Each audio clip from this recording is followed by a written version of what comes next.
Welcome to my YouTube channel. কখনো কখনো অন্ধকারের সাথে লড়াই করার জন্য আমরা প্রদীপ জ্বালাই।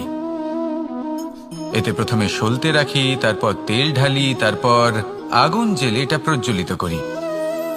তারপর একটা সময় আসে যখন এই প্রদীপ নিভে যায়। কারণটা কি? কারণ কি এটা যে প্রদীপের প্রকাশমান হওয়ার ক্ষমতা সমাপ্ত হয়েছে? না, এই যে আগুন আমরা দেখতে পাচ্ছি, এই আগুনের জন্য যে শক্তির প্রয়োজন হয় তা আসে এই তেল থেকে। যদি এই তেল সমাপ্ত হয়ে যায় তাহলে এই প্রকাশ তাও সমাপ্ত হয়ে যায়। আর আমাদের জীবনে এই তেল হলো আমাদের কর্ম, আর এই আগুন আর এর দ্বারা উৎপন্ন হওয়া প্রকাশ আমাদের ভাগ্য। যত আমাদের কর্ম ক্ষীণ হতে থাকবে, আমাদের ভাগ্য সৌভাগ্য কোথাও না কোথাও লুপ্ত হয়ে যাবে। যে উজ্জ্বল ভবিষ্যৎ আমরা চাইছি তা কখনো লাভ করতে পারবো না যদি কর্ম না করি। ঠিক যেমন তেল ছাড়া অগ্নি উৎপন্ন হয় না, তেমনি কর্ম ছাড়া সৌভাগ্য হয় না। আর যেমন কর্ম তেমন ভাগ্য। তাই সবসময় কর্ম করতে থাকুন, কর্ম করা থামাবেন না। আর আমার সাথে ভালোবেসে বলুন, রাধা রাধা। জীবনে তিনটি বিষয় আছে, তিনটি বস্তু আছে, তারা যেন আপনাকে কখনো বশে না করে নিতে পারে। প্রথম হলো ধন। ধন যতক্ষণ আপনি ব্যবহার করতে থাকেন, যতক্ষণ তা আপনার কাজে আসছে, ততক্ষণ ঠিক আছে, এই ধন আপনার কাছে অমৃত। কিন্তু যখন এই ধন আপনাকে ব্যবহার করতে শুরু করে, বুঝে যাবেন যে আপনার পতনের সময় শুরু হয়েছে। দ্বিতীয় বিষয়, ফেলে আসা অতীত। যাই করুন, আপনি অতীত পাল্টাতে পারবেন না, আর এই সত্যিটা আপনিও জানেন। কিন্তু তাও এর বশবর্তী আমরা হয়ে পড়ি। আর যখন তাই হয়, তখন এই সংসারে আমরা যেখানেই যাই না কেন, যত বড়ই সুখ লাভ করি না কেন, সেই সব আমাদের কাছে তিক্ত বলে মনে হয়। তৃতীয় বিষয়, আপনার আশেপাশের মানুষ ভিন্ন ভিন্ন ধরনের মানুষ হয়, যাদের চিন্তা ভাবনা এবং দৃষ্টিভঙ্গি ভিন্ন ভিন্ন প্রকারের। যদি এদের বশবর্তী আপনি হয়ে পড়েন, তাহলে কেউ বলবে এটা করো, এটা ভালো। কেউ বলবে এটা করো না, ওটা করো, ওটা ভালো কাজ। কেউ বলবে এই দুটোই করো না, অন্য কিছু করো। এই কথাগুলিতে আপনি এতটাই জড়িয়ে পড়বেন যে আপনি লক্ষ্য ভ্রষ্ট হয়ে পড়বেন। তাই এই তিন বিষয় থেকে সাবধানে থাকবেন। যদি কোনো কিছু বশ করতে হয়, তাহলে আপনাকে বশ করতে হবে আপনার আজকে, নিজের বর্তমানকে। এটা খুব প্রয়োজনীয়। এটা ভাববেন যে এই সময়ের সদ্ব্যবহার আমি কিভাবে করব, সময়কে শাসন কিভাবে করব, ওই কর্ম কিভাবে করব যাতে ভবিষ্যতে কখনো আমার আফসোস না হয়, বরং এই সংসার আমাকে নিয়ে গর্ব করবে, সেই কর্ম করুন। আর যখন আপনি এটা শিখে নেবেন, তখন আপনি নিজেই নিজেকে প্রকৃত অর্থে ভাগ্যশালী করে তুলবেন। আসুন আমার সাথে ভালোবেসে বলুন, রাধা রাধা। অনেক সময় আমরা কারোর নীরবতাকে তার দুর্বলতা ভেবে বসি। হতেই পারে সেই ব্যক্তি উত্তর দিতে চাইছেন না, হতে পারে অন্য কোনো কারণ আছে যা আমরা বুঝতেই পারছি না। সেই জন্য তাকে দুর্বল ভেবে নেওয়া অনুচিত। দেখতে গেলে এই বিশাল সমুদ্র এও কিন্তু নীরব, শান্ত হয়।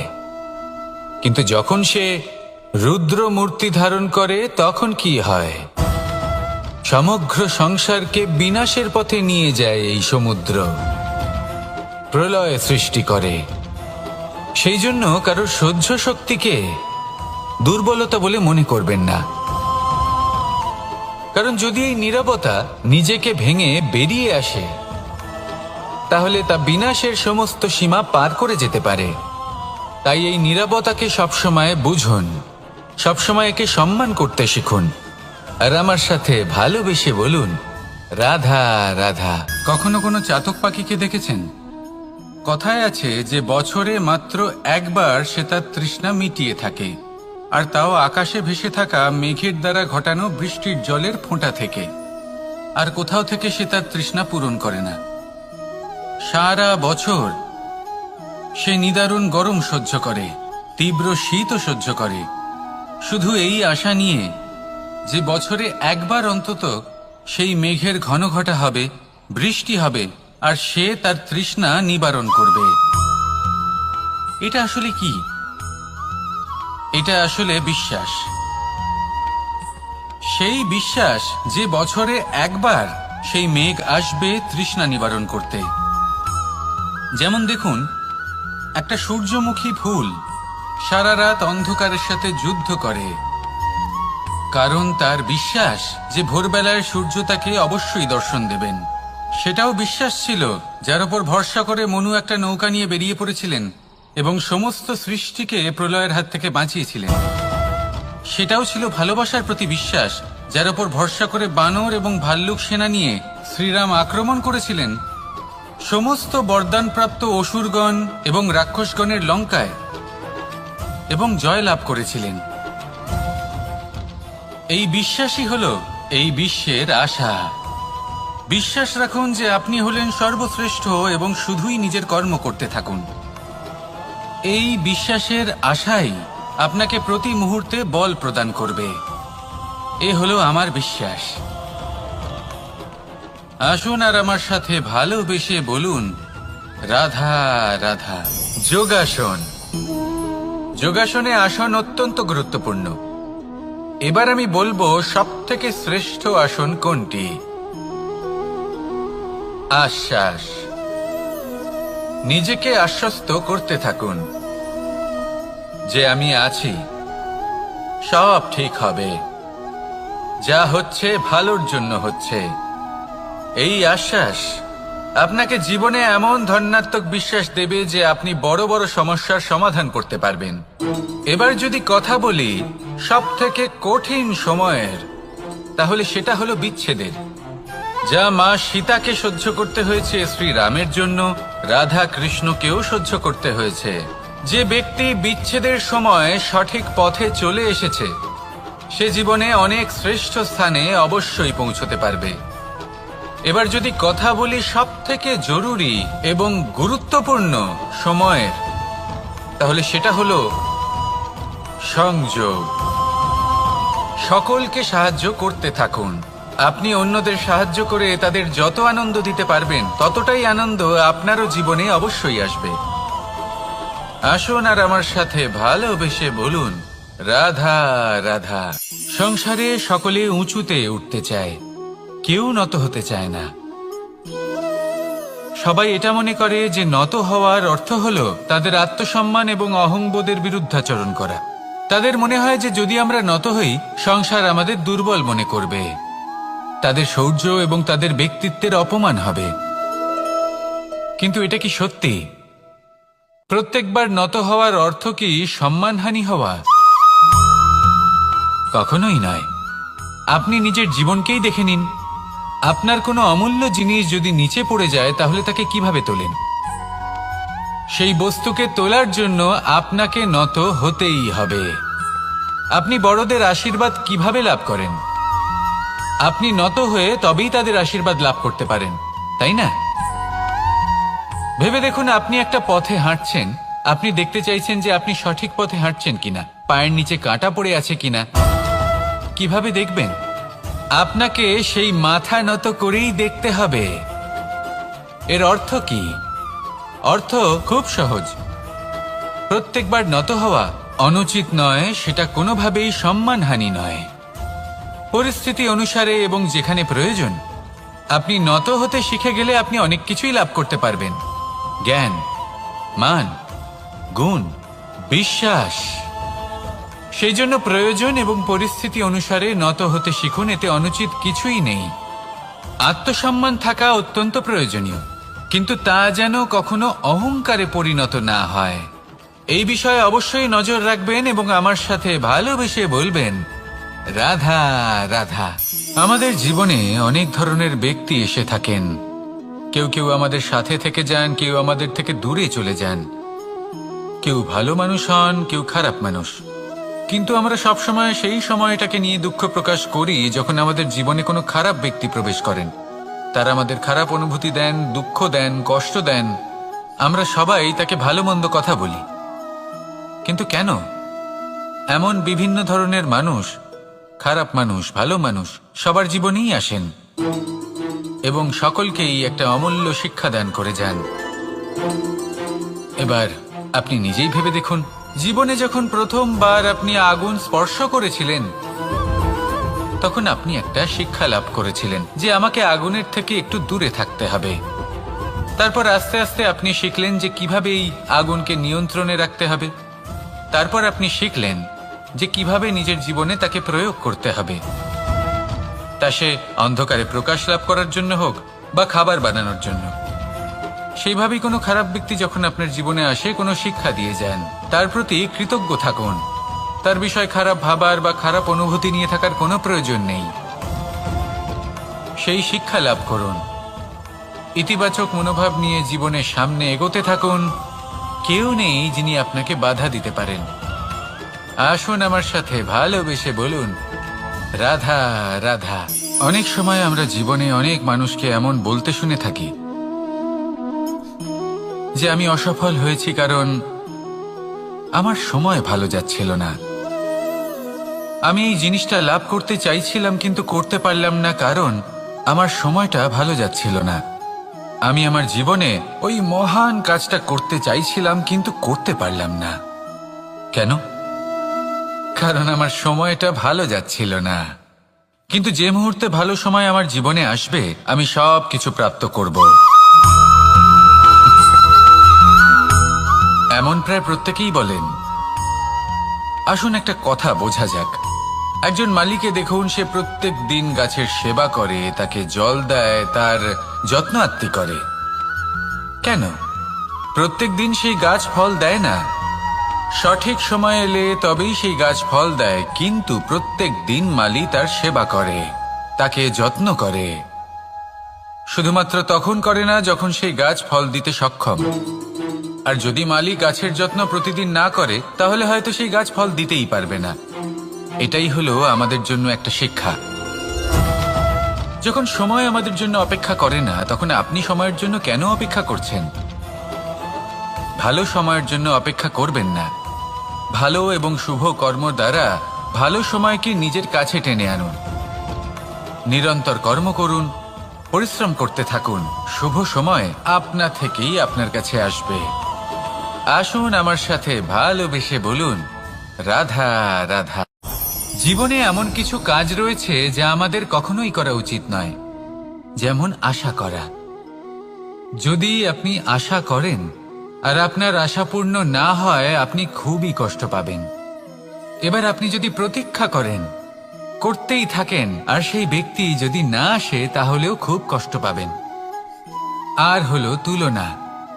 আপনি যদি তুলনা করতে যান, তাহলে এটাই ভাববেন যে হয় আমি বা অন্য কোনো ব্যক্তি, এই দুজনের মধ্যে কোনো এক ব্যক্তি নিকৃষ্ট। আর এই ভাবনাটাই হলো অনুচিত। যদি আমরা কথা বলি সেই সব বিষয়ে যা আমাদের করা উচিত, যেমন পরীক্ষা। এই পরীক্ষা সবসময় আমাদের আরো সফল করে তোলে, আরো শ্রেষ্ঠ করে তোলে, আরো উৎকৃষ্ট করে তোলে। আসন্ন মহাসংগ্রামের জন্য আমাদের প্রস্তুত করে তোলে এই পরীক্ষা। তাই এই পরীক্ষার থেকে কখনোই পালাবেন না, এর সম্মুখীন হন। আর হলো কর্ম। কর্ম করা কখনোই বন্ধ করবেন না।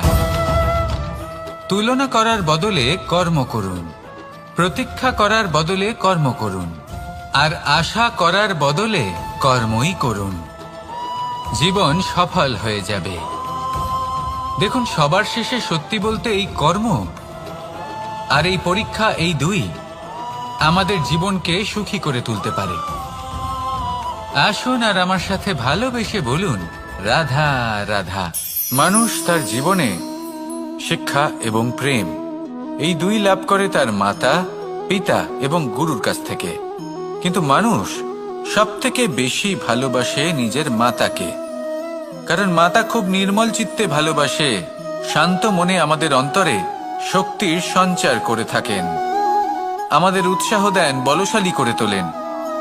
ব্যাপারটা কিন্তু এমন নয় যে আমরা নিজেদের বাবা বা গুরুকে ভালোবাসি না, তাদেরকেও আমরা অত্যন্ত ভালোবাসি। শুধু ওনাদের কঠোর ব্যবহার দেখলে আমরা একটু ভয় পেয়ে যাই। এবার ওনাদের এই কঠোর ব্যবহার আমাদের ভালো না লাগলেও অত্যন্ত আবশ্যক, কারণ মাতার থেকে আমরা যে শক্তি লাভ করি তা যেন নিয়ন্ত্রণ হারিয়ে বিধ্বংসী না হয়ে ওঠে, আমরা যেন কোনো কুপথে না চলে যাই। আমরা কখনো যেন দোষ না করে ফেলি, শুধু সেই জন্য পিতা এবং গুরু একটু কঠোর হয়ে ওঠেন, এবং ওনাদের এই কঠোর আচরণ ভবিষ্যতে গিয়ে আমরা অবশ্যই বুঝতে পারি। জীবনে কিছু বছর আমরা এগিয়ে যাই আর তারপর আমরা বুঝতে পারি যে বাবা এবং গুরু আমাদের যথেষ্ট ভালোবাসতেন, কিন্তু ওনাদের ভালোবাসার বহিঃপ্রকাশ আলাদা। প্রয়োজনীয় হলো এটা দেখার, এটা বোঝার যে শুরু থেকে আমাদের প্রতি ওনাদের আচরণ কেমন ছিল। ওনাদের কঠোর হওয়ার পেছনে ওনাদের ভালোবাসাটা বোঝার চেষ্টা করুন, ওনাদের চিন্তাটা বোঝার চেষ্টা করুন, ওনাদের পথপ্রদর্শনের আড়ালে আপনার ভবিষ্যতের জন্য যে পরিকল্পনা ওনারা করেছেন সেটা বোঝার চেষ্টা করুন। তখন আপনারা বুঝতে পারবেন ওনাদের ভালোবাসাকে। আপনার মনের মধ্যে আপনা থেকেই ওনাদের প্রতি সম্মান জেগে উঠবে। নিজের পিতা এবং নিজের গুরু এই দুজনের প্রতি কৃতজ্ঞতা প্রকাশ করুন আর আমার সাথে ভালোবেসে বলুন, রাধা রাধা। আমি অনেক সংখ্যক মানুষকে দেখেছি, তাদের কাছে অত্যাধিক জ্ঞান আছে, শিল্প আছে, ধন আছে, কীর্তি আছে, কিন্তু তারা এই সব কিছু নিজেদের কাছেই রাখেন, এই সমাজে বিতরণ করেন না। কারণ হলো ভয়। ওনাদের মনে হয় যে যদি আমি এই সব কিছু সমাজে বিতরণ করি তাহলে সমাজ আমার শিল্প হোক, ধন হোক, জ্ঞান হোক, কীর্তি হোক, সবকিছু চুরি করে নিয়ে যাবে আর তার বদলে আমি কিছুই পাবো না। এটা কিন্তু সত্য নয়। সত্য হলো এটাই যে যদি আপনি নিজেকে এই সংসারের প্রতি সমর্পিত করেন তাহলে এই সংসার আপনার প্রতিও সমর্পিত থাকবে। আপনি শুধু ধন, জ্ঞান, কীর্তি, সম্মান পাবেন তাই নয়, বরং এই সমাজ আপনাকে নিজের চোখে হারাবে, মনের মধ্যে স্থান দেবে। তাই এই ভয় ত্যাগ করে দেখুন কিভাবে এই সমাজ আপনাকে প্রেম সমর্পণ করে। আসুন আমার সাথে ভালোবেসে বলুন, রাধা রাধা।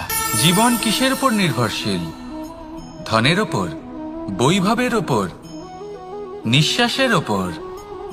না, এই জীবন নির্ভরশীল বিশ্বাসের ওপর। বিশ্বাস নিজের ওপর, বিশ্বাস আমাদের আপনজনের ওপর। কিন্তু যখন এই বিশ্বাস ভেঙে যায় তখন মানুষের মনও ভেঙে যায় আর তারপর সে অন্য কিছু করতেই পারে না। তখন কি করা যেতে পারে? 3টে কাজ আছে যা আপনি করতে পারেন। প্রথম, ভালোবাসা। যাকে আপনি ভালোবাসেন, যারা আপনাকে ভালোবাসে, ভুল যারই হোক না কেন, তার কাছে ক্ষমা চাইতে কখনোই সংকোচ বোধ করবেন না। দ্বিতীয় হলো বিশ্বাস। যারা আপনাকে ভালোবাসেন, আপনাকে বিশ্বাস করেন, তাদের বিশ্বাস কখনো ভাঙবেন না। তৃতীয় হলো আশা। যারা আপনাকে ভালোবাসেন, আপনাকে বিশ্বাস করেন, তাদের আশা আপনার সাথে জড়িত। তাদের থেকে কখনো কিচ্ছু লুকোবেন না। এই 3টে কাজ করুন আর এই জীবন সুপ্রসন্ন হয়ে বলবে, রাধা রাধা। মানুষের জীবনে 2 ধরনের আবেগ থাকে যা চিরকাল তার সাথে বসবাস করে। প্রথম, স্বপ্ন। দ্বিতীয়, অজুহাত। মানুষ হাজার হাজার স্বপ্ন দেখতে পারে। আমাকে এই কাজ করতে হবে, আমাকে ওখানে ঘুরতে যেতে হবে, আমায় জীবনে এই অসম্ভব কাজ বাস্তবায়িত করে দেখাতে হবে, আদি ইত্যাদি। এবার ঠিক যেমন স্বপ্ন দেখেন সেইভাবে অজুহাতও খুঁজে নিয়ে আসেন। আমি এই স্বপ্ন পূরণ করতে পারলাম না, কারণ আমাকে কেউ সাহায্যই করলো না, কারণ আমি দুর্বল হয়ে পড়েছিলাম, কারণ আমার কাছে সময়ই ছিল না, আদি ইত্যাদি। এবার সাফল্য এবং অসফলতার মাঝখানে এই ধরনের সংঘর্ষ হতে থাকে।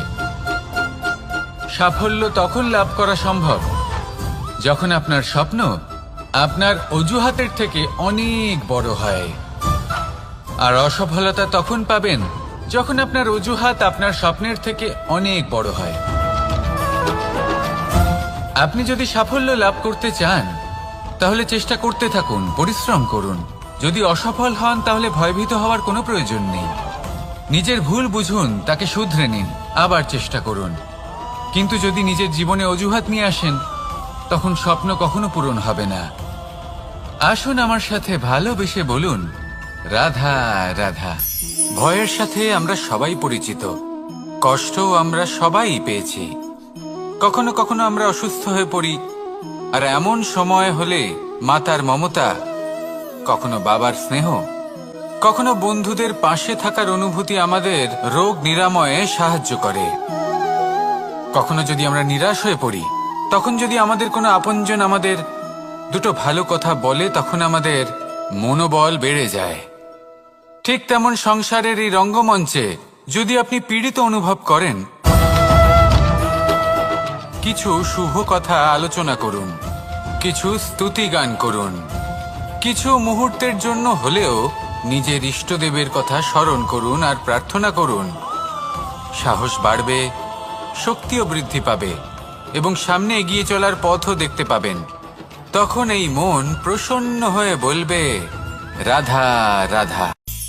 পাখি কখন জন্ম নেয়, কখন উড়তে শেখে, কখন বাসা বানাতে শেখে, কখন নিজের মৃত্যু লাভ করে, এসব আমাদের মধ্যে কেউ জানি না। কিন্তু পাখি একটা কথা খুব ভালো করে জানে, যে এই সংসারে ও যা কিছুই করুক না কেন, এই সংসারে ওকে নিয়ে কিচ্ছু যায় আসে না। এবার আমরা কি করি? কোনো কাজ করার আগে আমরা এটা ভাবি যে এই সংসার যদি আমাকে দেখে ফেলে, তাহলে কে জানে এই সংসার কি ভাববে, আমার প্রতিচ্ছবি কেমন তৈরি হবে কে জানে, কে জানে কি হবে আদি ইত্যাদি। এই সব ভাবনায় আমরা মগ্ন হয়ে যাই। কিছুটা এমন ভাবে মগ্ন হই যে বর্তমানের কর্মের এই জীবনের যাত্রাপথে সেই সময়ের আনন্দ উপভোগ করতে ভুলে যাই। এবার দেখুন একটা পাখি কি করে, ওর কর্ম হলো গান গেয়ে চলা। ওই পাখি গেয়ে চলে, কেউ ওর গান শুনুক বা না শুনুক, কেউ আদৌ শুনছে কিনা সেই বিষয়টা নিয়ে সেই পাখির কিছুই যায় আসে না। সেই পাখি নিজের কর্ম করতে থাকে। হয়তো সেই জন্যই আপনি কখনো কোনো পাখিকে কাঁদতে দেখবেন না। এরকমই আপনাকে নিজেকে গড়ে তুলতে হবে। প্রথমে নিজেকে জিজ্ঞেস করুন, এই যে কর্ম আমি করতে চলেছি সেটা কি উচিত? যদি আপনার মনে হয় সেটা উচিত, তাহলে সেটা প্রমাণ করুন। এটা ভাববেন না যে এই সংসার কি ভাববে। আসুন আর আমার সাথে ভালোবেসে বলুন, রাধা রাধা। আকাঙ্ক্ষা কখন লোভে পরিণত হয়ে যায় তা কেউ বলতে পারে না। এবার তার পরিণাম কি হতে পারে তাও আমরা কেউ জানি না। আজ আমি আপনাকে বলছি, কোনো ব্যক্তি সব থেকে বেশি ক্ষতির সম্মুখীন তখনই হয় যখন সে এটা মনে করে যে সে সব থেকে বেশি সুরক্ষিত স্থানে রয়েছে। সে ভাবে যে সে সেখানে সুরক্ষিত রয়েছে। সে তখন অসাবধান হয়ে পড়ে, আর তখনই তাকে জীবনের সব থেকে বড় ক্ষতির সম্মুখীন হতে হয়। নিঃস্ব হয়ে যাওয়ার পরিস্থিতি কোনো মানুষের জীবনে তখনই আসে যখন তার কাছে প্রচুর সম্পত্তি থাকে এবং সে তার থেকেও অনেক বেশি সম্পত্তি অর্জন করতে চায়। সেই অনেক বেশি সম্পত্তি অর্জন করার চেষ্টায় সে এমন কিছু করে বসে যার ফলে তাকে সমস্ত সম্পত্তি হারাতে হতে পারে। একজন রচনাকার নিজেই নিজের প্রতিভা একদম শেষ করে দিতে পারে যখন সে অনেকগুলো কাজ নিজের কাঁধে নিয়ে নেয়। একটা গুরুত্বপূর্ণ কথা সবসময় মনে রাখবেন, আজ আপনি যেখানেই থাকুন না কেন, যেমনই যে কোনো স্থানেই থাকুন না কেন, এর পেছনে আপনার আকাঙ্ক্ষার একটা বিশাল ভূমিকা রয়েছে। কিন্তু মনে রাখবেন, আপনাকে শিখতে হবে যে কখন আর কিভাবে নিজের উচ্চাকাঙ্ক্ষাগুলিকে লাগাম পরাতে হবে, কারণ এটা অত্যন্ত আবশ্যক। তাই আসুন আর আমার সাথে ভালোবেসে বলুন, রাধা রাধা। রাত্রে আমরা সুখ নিদ্রা লাভ করি, আমরা স্বপ্ন দেখি, ভবিষ্যতের পরিকল্পনা করি, খুব ভালো লাগে। সকালে যখন চোখ খুলি, নিদ্রা ভঙ্গ হয়, স্বপ্ন সেইখানেই ভেঙে যায়, আর তারপর আমরা আমাদের রোজকার জীবন যাপন করি। স্বপ্ন হয়তো মানুষ রাতের বেলায় দেখেন, কিন্তু সেটাকে সার্থক দিনের বেলাতেই করতে হয়। রাতে মধুর বাতাসের নিচে কোমল শয্যায় শুয়ে মাতার গলায় মিষ্টি গান শুনতে শুনতে নিদ্রায় আচ্ছন্ন হওয়া, স্বপ্ন দেখা, ভবিষ্যতের পরিকল্পনা করা বড়ই সরল। কিন্তু সকালবেলায় সময় মতো উঠে সূর্যের তাপ সহ্য করে, সেই উষ্ণতা সহ্য করে সর্বাঙ্গ ঘেমে গিয়ে নিজের পথ খুঁজে বের করা, সেই পথে অগ্রসর হওয়া, বাধা বিপত্তি এসবের সম্মুখীন হওয়া, আর তারপর লক্ষ্য লাভ করা, এগুলো কঠিন কাজ। এ হলো অত্যন্ত কঠিন কাজ। যদি আপনি চান যে স্বপ্ন আপনি দেখেছেন তা সত্যি হোক, তাহলে দিনের বেলায় আপনাকে বেরিয়ে কর্ম করতেই হবে, পরিশ্রম করতেই হবে। মনের এই চক্ষু দিয়ে স্বপ্ন দেখা সম্ভব, কিন্তু যদি আপনি বুঝতে পারেন যে এই স্বপ্নই হলো আপনার লক্ষ্য, তাহলে তাকে সার্থক করতে শুধুমাত্র পরিশ্রম দ্বারাই করতে হবে। তাহলে পরিশ্রম করুন আর আমার সাথে ভালোবেসে বলুন, রাধা রাধা। মানুষের জীবনে 3টি গুণ অত্যন্ত প্রয়োজনীয়: শ্রদ্ধা, বিনম্রতা, যোগ্যতা। যদি জ্ঞান লাভ করতে চান তাহলে শ্রদ্ধার প্রয়োজন, যদি মান লাভ করতে চান তাহলে স্বভাবে বিনম্র হওয়া প্রয়োজন, আর যদি মনোবাঞ্ছিত স্থান লাভ করতে চান তাহলে যোগ্যতার প্রয়োজন। বিষয়টা সহজ। শ্রদ্ধা আপনাকে জ্ঞান দেবে, নম্রতা আপনাকে মান, আর যোগ্যতা উচিত স্থান দেবে। কিন্তু যদি আপনি এই 3টি গুণ সম্মিলিত করেন, তাহলে এমন কিছু লাভ করবেন যা এই সব কিছুর থেকে অনেক ঊর্ধ্বে। সম্মান। আর এ হলো সেই সম্মান যা প্রত্যেক মানুষের নিজের জীবনে লাভ করতে চেষ্টা করা উচিত, কারণ এই হলো সেই সম্মান যার কারণে আপনি চলে যাওয়ার পরেও এই সংসার আপনাকে ভালোবাসবে আর মনে রাখবে। আসুন আমার সাথে ভালোবেসে বলুন, রাধা রাধা। অনেক সময় আমরা জীবনে অনেক মানুষকে এমন বলতে শুনে থাকি যে আমি অসফল হয়েছি কারণ আমার সময় ভালো যাচ্ছিল না। আমি এই জিনিসটা লাভ করতে চাইছিলাম কিন্তু করতে পারলাম না কারণ আমার সময়টা ভালো যাচ্ছিল না। আমি আমার জীবনে ওই মহান কাজটা করতে চাইছিলাম কিন্তু করতে পারলাম না। কেন? কারণ আমার সময়টা ভালো যাচ্ছিল না। কিন্তু যে মুহূর্তে ভালো সময় আমার জীবনে আসবে, আমি সব কিছু প্রাপ্ত করব।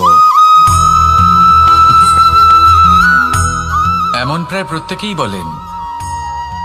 আসুন একটা কথা বোঝা যাক। একজন মালিকে দেখুন, সে প্রত্যেক দিন গাছের সেবা করে, তাকে জল দেয়, তার যত্ন আত্তি করে। কেন? প্রত্যেক দিন সেই গাছ ফল দেয় না। সঠিক সময় এলে তবেই সেই গাছ ফল দেয়, কিন্তু প্রত্যেক দিন মালি তার সেবা করে, তাকে যত্ন করে। শুধুমাত্র তখন করে না যখন সেই গাছ ফল দিতে সক্ষম। আর যদি মালি গাছের যত্ন প্রতিদিন না করে, তাহলে হয়তো সেই গাছ ফল দিতেই পারবে না। এটাই হলো আমাদের জন্য একটা শিক্ষা। যখন সময় আমাদের জন্য অপেক্ষা করে না, তখন আপনি সময়ের জন্য কেন অপেক্ষা করছেন? ভালো সময়ের জন্য অপেক্ষা করবেন না। ভালো এবং শুভ কর্ম দ্বারা ভালো সময়কে নিজের কাছে টেনে আনুন। নিরন্তর কর্ম করুন, পরিশ্রম করতে থাকুন। শুভ সময় আপনা থেকেই আপনার কাছে আসবে। আসুন আমার সাথে ভালোবেসে বলুন, রাধা রাধা। মানুষের এই সংসারে জীবনযাপন করার জন্য কিছু জিনিসের প্রয়োজন পড়ে। এমন কিছু আবেগ, এমন কিছু বস্তু আছে যেগুলো তার প্রয়োজন হয়, কিন্তু সব থেকে বেশি যে জিনিসটা তার প্রয়োজন হয় সেটা হলো সম্মানের। আমাদের ভালো লাগে যখন কেউ আমাদের সম্মান করে। আমরা কাউকে সম্মান করলে তারও সেটা ভালো লাগে। কিন্তু আপনি দেখবেন যে সংসারে বেশিরভাগ মানুষ 2টি মাপদণ্ডের ভিত্তিতে সম্মান করেন।